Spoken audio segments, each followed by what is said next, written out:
Chapter 5 Tactics. There is no such thing as anarchy. There is only tyranny. All cultures teach the nobility of authority. All pretend to defend the security of people against enemies who would do harm. The common thread amongst every authority in history is universal enemy of anarchy. While cultures have added racism, economy, terrorism, nationalism, and countless other enemies to the mix, anarchy exists as the enemy of every culture. There is no such thing as anarchy. You will not kill your neighbor in the absence of police. You are not evil. Those who wish this type of control and violence over others teach you that you are not worthy of ruling yourself. They teach that you lack intelligence, self-control, and value. They teach that only government can rule you. The word government means tyranny. It exists to establish ownership of you. You need no governing. You are a human being and as such have infinite worth. You and you alone rightfully control your actions, your speech, and your labor. All who seek these things of you must receive your permission first. All who do not are evil. Anarchy is a lie. It is created by tyrants to deceive you. There is no such thing as anarchy. There is only tyranny. Royalty. From the earliest days of men, there have been those who looked around them and saw others as tools to be used. Instead of building themselves up in wisdom and understanding where infinite prosperity is possible, they designed on the laziness of theft and control. In primitive form, these are men who would use superior physical strength and the threat of violence to cower people. The demands they made were simple: money. The stronger men could live off the work of others. The success of such men is measured in modern culture's terms for them. Some are thugs and brutes, others barbarians and bandits. Because of their limited success and unending brutality, such evil rarely held people in bondage for long. Revolts and power struggles were common. It was extremely difficult for a person to maintain his grip of extortion over people. As history progressed, men are significantly more cunning devised the element of control necessary to stabilize power over people. This element is culture. Instead of extortion and brutality, they created the notions of rightful rule and royalty. Their objective was to preclude the people from revolt by teaching them that their authority was legitimate. This is the singular objective of all culture. For thousands of years, the culture of royalty enslaved all of humanity under the names chief, king, and emperor. All titles of nobility were designed to reinforce the image of familial loyalty. People who are naturally respectful and deferent towards their families were taught that royalty was the greater family. The king was, in all cultures, viewed as something between a father and a god. This idolatry of the family is the cornerstone of royalty. People were taught that to obey nobility was the greater form of respecting their father and mother. Culture's objective was to twist the understanding of people so that they believed that extortionists held a rightful place in their lives. The result was that people rarely fought back. Every aspect of the culture of royalty taught people concepts such as nobility, loyalty, duty, and honor. Each of these ideas are lies. They are designed to teach people that their worth is less than the worth of the king. Without the trappings of culture, he would simply be a thug taking food and labor at the point of a sword. With it, he is His Majesty, the king. All culture is lie designed specifically to keep the powerful in power. History of freedom. As the era of kings was closing, cultures began to disintegrate and freedom grew.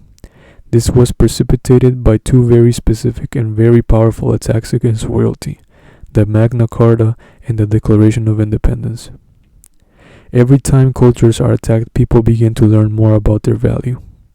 When rebellion spread among people of astounding courage, culture lost its grip and people were able to see that there was no king who had claim upon them. They started to see a glimpse of their own worth. The engineers of evil understood that the world had finally learned how to see past the culture of royalty. With the astonishing speed of only a few generations, they engineered the culture of nations to replace it.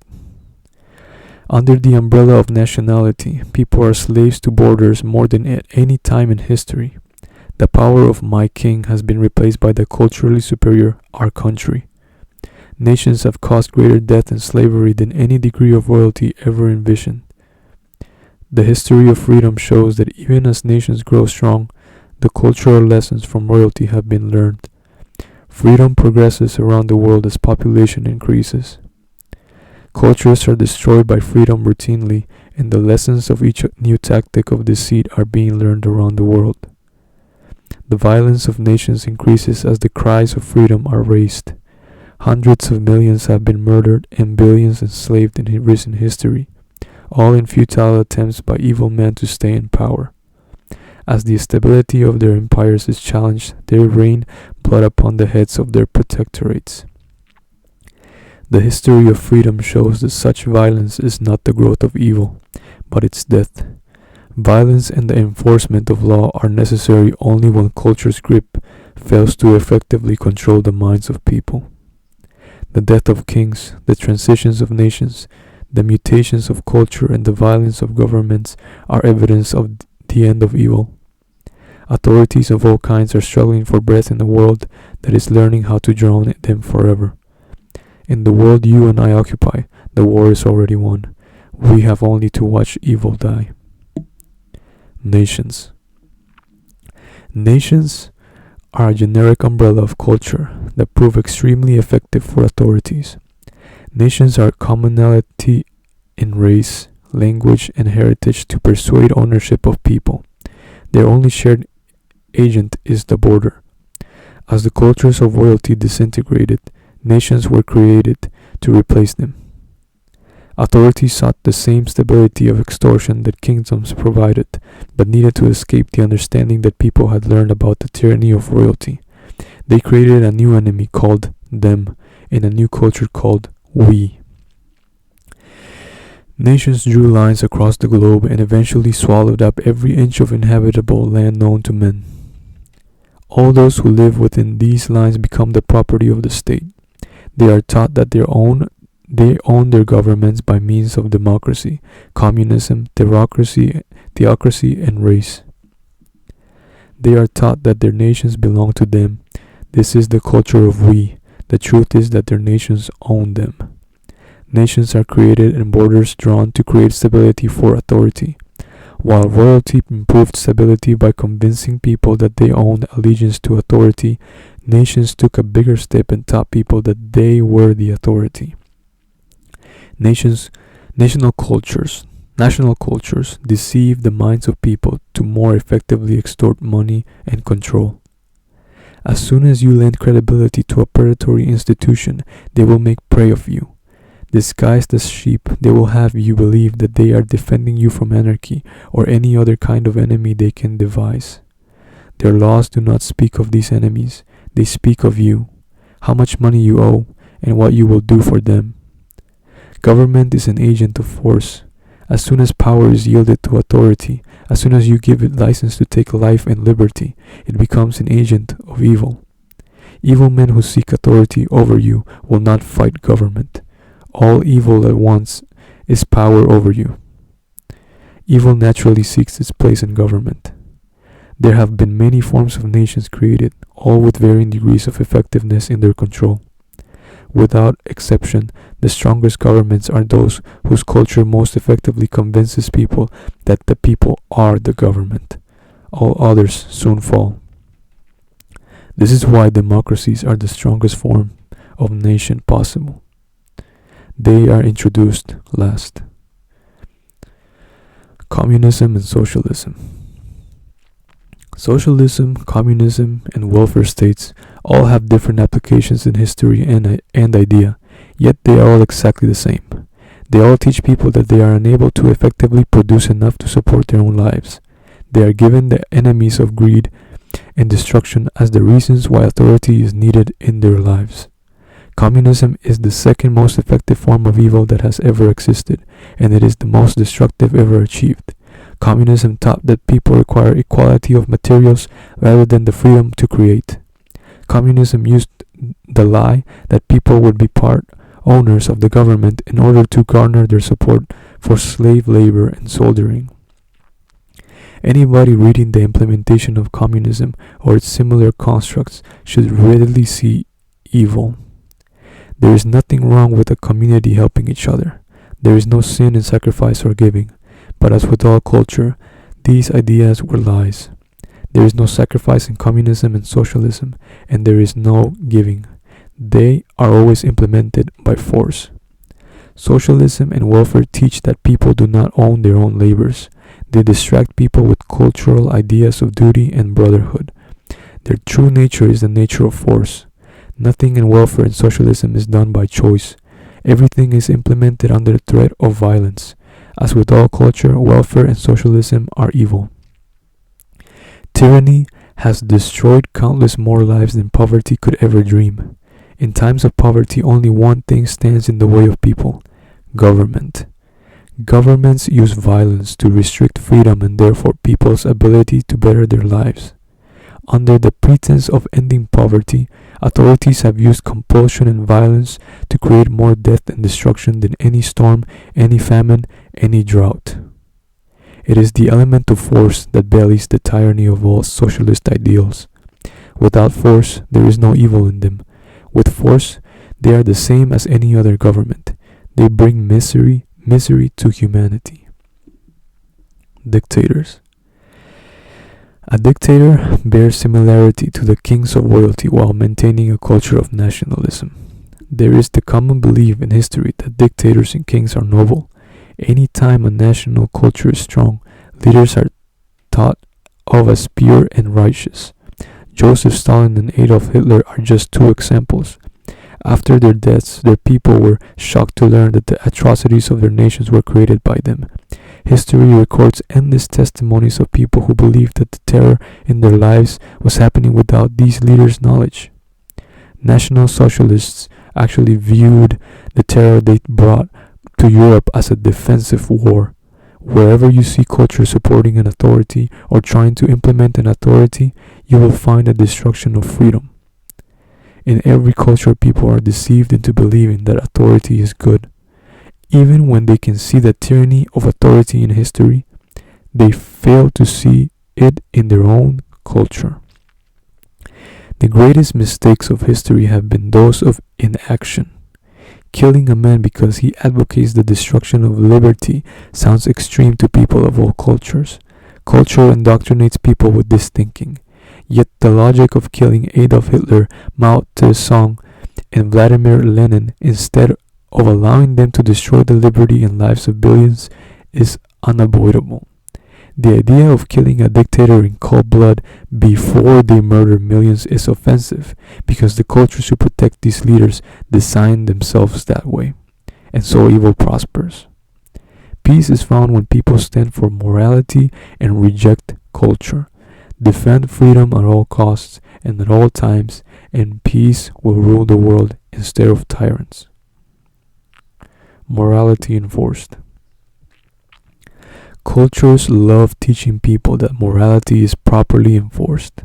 It is the ultimate deceit, a powerful lie. Cultures teach that morality and prudence are one in the same. Culture can easily claim authority over people when they believe that doing something foolish is the same as doing something evil. Morality is freedom. Immorality is the destruction of freedom. Morality is good. Immorality is evil. Culture would have you believe that morality is a question of personal vice. It pretends that imprudence is the same thing as immorality.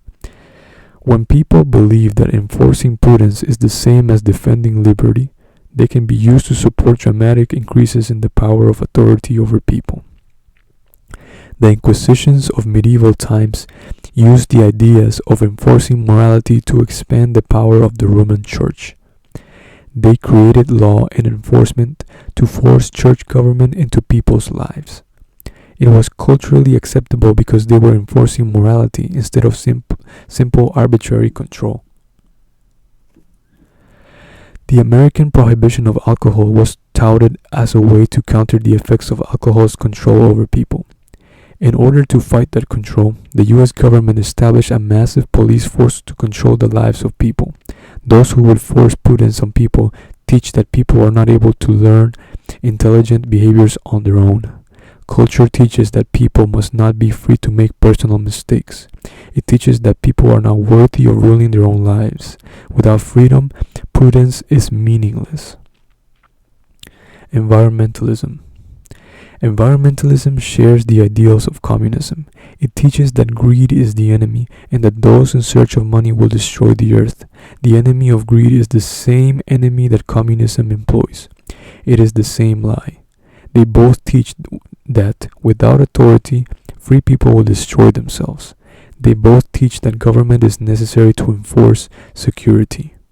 Environmentalism has one new twist on the ancient lies of evil. It teaches that the dirt you stand on is more valuable than you. It teaches that authority is necessary to ensure that you do not destroy it. As with all evil, it really only cares that you obey.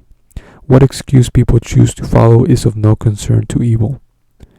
Culture teaches that the only security to be found in life is in government. Only they can secure your water, your air, and your food. Yield authority to them. The strength of environmentalism is that it can be used to regulate every aspect of your life. Transportation, food, housing, energy, and communication, they all fall under their umbrella of regulation and control. Environmentalism is just one more excuse to implement slavery. Bureaucracy. It is extremely important to see that bureaucracy is not just an inconvenience. The slavery of bureaucracy lies in the force and compulsion. Those under its power are taught to overlook bureaucracy as just another fact of life. The truth is that bureaucracy does not sustain or improve life, it drains it. The culture of bureaucracy is incredibly strong in many areas of the world. It is able to convince people that they are free while subjecting them to reams of licensing, fees, permissions, and reporting requirements. Failure to obey results in fines, imprisonment, or death. This is their freedom. Bureaucracy benefits primarily those who make their money from it. These are government employees and controllers. One of their favorite tactics in achieving new regulation is the stacking of laws. An example is safety requirements like helmet and seatbelt laws. Such things presume goodness, but evil doesn't care if you're safe. It only cares that you are forced. Bureaucrats make the case for new regulations by leveraging previous regulation. They may extort money for the purpose of paying medical costs for trauma victims. They can then claim the need for helmet and seatbelt laws because they are obliged to pay medical costs. A bureaucrat's solution to problems created by law is more law. Their obvious objective is law itself. Terrorism. Terrorism has nothing to do with America and nothing to do with religion. Terrorism follows the pattern of tyranny precisely. Many areas of the world are dramatically affected by increasing technology. As messages and images of freedom reach new corners of the world, people begin to see the tyranny of their own cultures. As culture loses its grip on people, authority increases its violence. Terrorism is authority attempting to teach people that freedom is depravity and corruption. Terrorism is authority attempting to teach people that freedom is anarchy, that freedom is to be feared. Terrorism has been used throughout history to coerce populations to yield their authority and governance to those hungry for power and lacking of conscience. Terrorism is rarely used against those over whom power is sought. Hitler's terrorism against the Jews is a formidable example of the use of terror to gain power over the German people. Al-Qaeda exemplifies the use of terrorism against American peoples in order to maintain power and influence over Islamic peoples. Terrorism is proof of the pattern of liberty.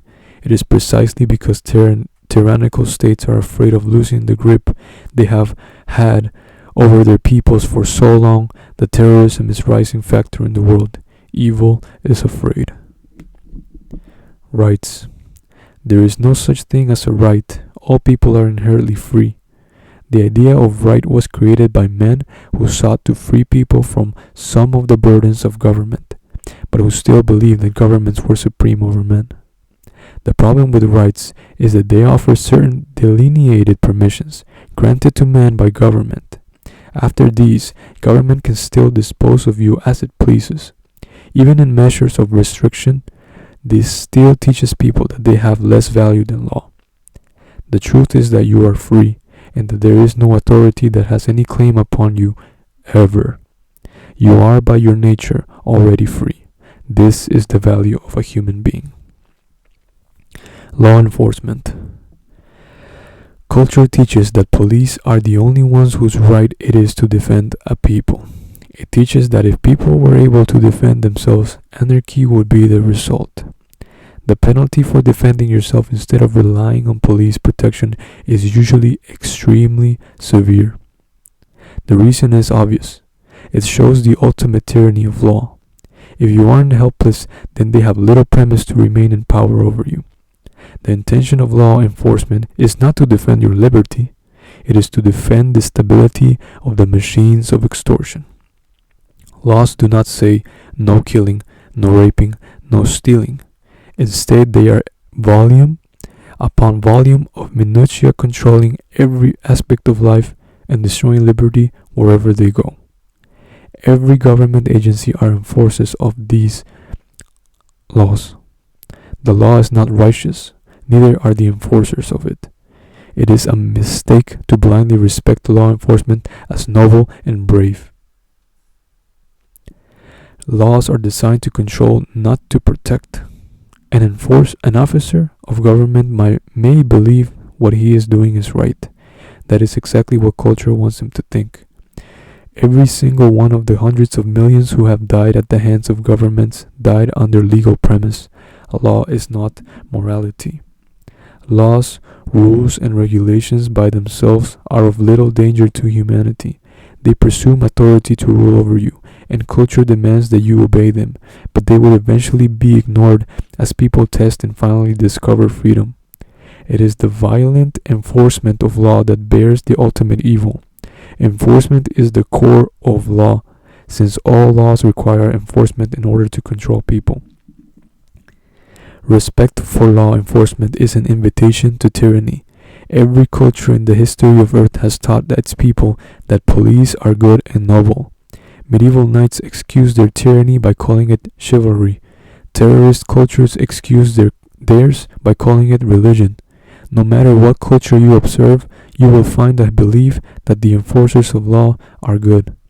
The important question has nothing to do with the nobility of the people who enforce law. It is a question of the nobility of the law. Presuming the righteousness of the agents who enforce the law is precisely what cultures are designed to do, because they excuse the nature of the law. This invitation is exploited heavily by history's dictators, kings, and mafias. What better place to hide atrocities large and small than the very group of armed men who hold a monopoly on violence and respect? The penalty for disobeying authority is always death. All who have stood in open rebellion against existing powers throughout history were killed. Today, even in free nations, men are killed for rebellion. If they cannot force you to obey with intimidation, they use threat. If threat is not good enough, they use kidnapping and imprisonment. If that fails, you will be murdered. Which law you break is irrelevant. Even such a little law as a speeding ticket, fail to pull over, resist arrest, try to escape or fight back.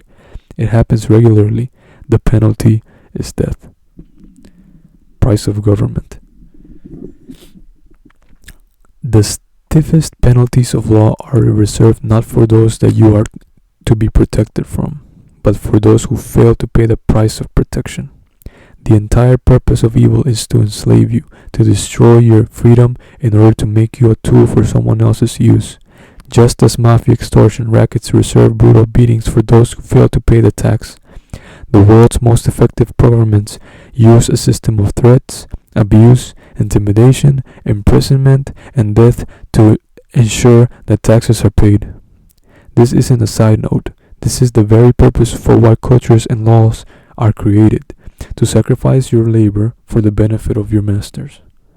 When law challenges its competition, it labels them criminals and racketeers. The definition of racketeering is the creation of a threat and the charging for protection against it. Such racketeering is institutionalized slavery. Mafias and governments follow the same pattern. History shows us that the name given to each are a matter of who is the more successful extortionist. Summary.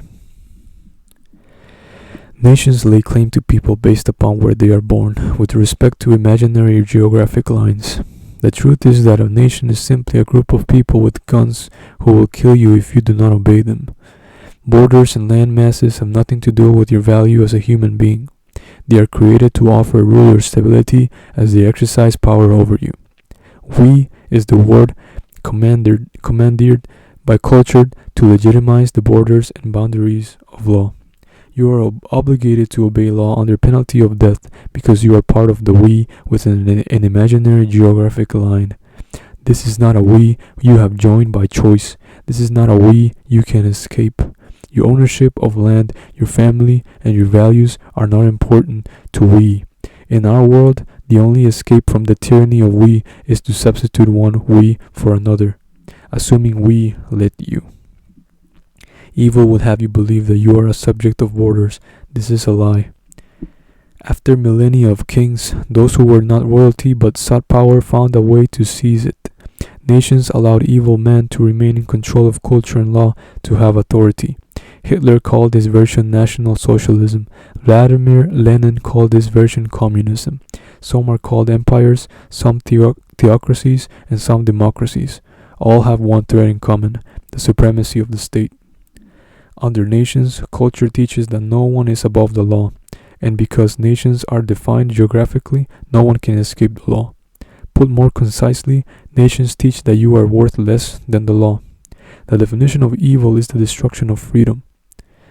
If governments were what they pretend by choice, they would not be government. They would be charitable institutions. Since choice is destroyed, freedom is dead, and whoever can control the government prevails. Governments, by definition, hold a monopoly on violence. Those who seek power over you will not fight your government. Why fight it, when what they want to begin with was authority over you? You already have an institution evil men seek. It is natural for evil to seek its place in government. History shows us that every nation ever devised can and will be used as a tool on behalf of evil men. Evil seeks power. This is an immutable truth. The more power you vest in a government, the more evil you will find there.